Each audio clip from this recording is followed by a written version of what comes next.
কথা সেটা হচ্ছে আমি যে আজকে এই টি শার্টটা পরছি এটা কিন্তু আমার জামার টি শার্ট, ঠিক আছে? আমি ঘুম থেকে ওঠার পর এত ঠান্ডা লাগতেছিল, আমি আশেপাশে কিছু পাচ্ছিলাম না। পরে জামাই বললাম আমার টি শার্টটা পরে যাও।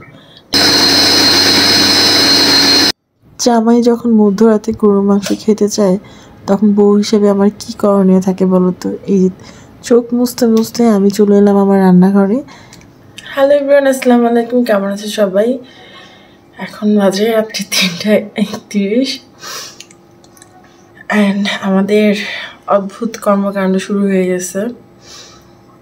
আমি একটু ঘুমিয়েছিলাম, বাট আমার জামাই নাকি এত রাতে গরুর মাংস খাইতে ইচ্ছে হয়েছে। ওই যে সে গান গাচ্ছে, তো আমাকে সে উঠাইছে। এখন সে বলতেছে যে আমাকে এত রাতে তাকে গরুর মাংস দিয়ে রুটি খাওয়াইতে হবে। তো যাই হোক, এখন খাইতে চাইছে যেহেতু, আমিও উঠে ব্রাশ টাশ করে চলে আসলাম রান্নাঘরে, আমার ফেভারিট রান্নাঘরে। ওকে, তো এখন আমি রান্না করবো গরুর গোশ, আর সেটার গরম পানি করে আমি গরুর গোশটাকে ভিজাইছি, ওইটা আমি দেখাচ্ছি তোমাদের। এই দেখো, এখানে আছে প্রায় 1 কেজির মতো গরুর গোশ। তো আমি এটা এখন সব প্রসেসিং করলাম, মানে গরম পানি দিয়ে ভিজিয়ে ঠান্ডা করলাম, মানে মাংসটা ছাড়াইছি। এখন হচ্ছে পেঁয়াজ রসুন এগুলো সব ব্লেন্ডার করবো, কারণ আমার বাসায় এগুলো কিছু করার নাই। তো বুঝছো এত রাতে এগুলো করা মানে কতটা ঝামেলা।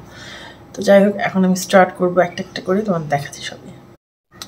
এই যে এখানে হচ্ছে পেঁয়াজ আর রসুন নিয়ে নিছি, এগুলো একটু কুচি কুচি করে।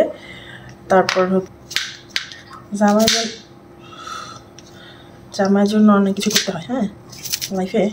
ও আজকে সন্ধ্যাবেলা থেকে খাই করতেছিল, সরি সন্ধ্যাবেলা থেকে এখন গরু মাংস করতেছিল। হ্যাঁ, দেখার আনসার তো আনার পর থেকে আমি রান্না করে দিইনি। আজকে দুপুরে চিকেন রান্না হয়েছিল, ভাবলাম যে ওটা দিয়ে হবে, কিন্তু ও আবার চিকেনটা একদমই পছন্দ করে না।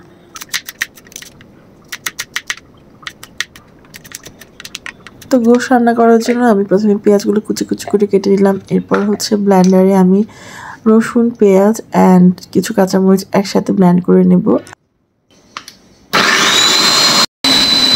কারণ এগুলো কোনো কিছু আমার বাসায় ব্লেন্ড করা ছিল না। আরেকটা কথা বলি, আমার এই ব্লেন্ডারটা এত ভালো, কি বলবো, মানে আমি এটা মাত্র 1000 টাকা দিয়ে পারচেস করছিলাম অনলাইন থেকে, বাট এখন আমার সারা বাসার কাজ এই এক ব্লেন্ডারই হয়ে যায়।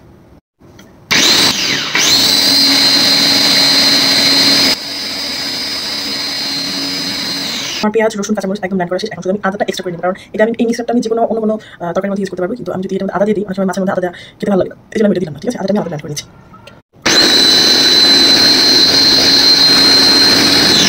আর আরেকটা কথা সেটা হচ্ছে আমি যে আজকে এই টি শার্টটা পরছি এটা কিন্তু আমার জামার টি শার্ট, ঠিক আছে?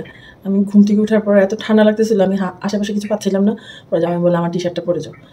তো ঠিক আছে, অনেক বকবক করলাম। অ্যান্ড হ্যাঁ, নেক্সট ব্লগে অবশ্যই তোমরা গরু মাংস রান্নাটাই দেখতে পারবে। আজকের মতো টাটা।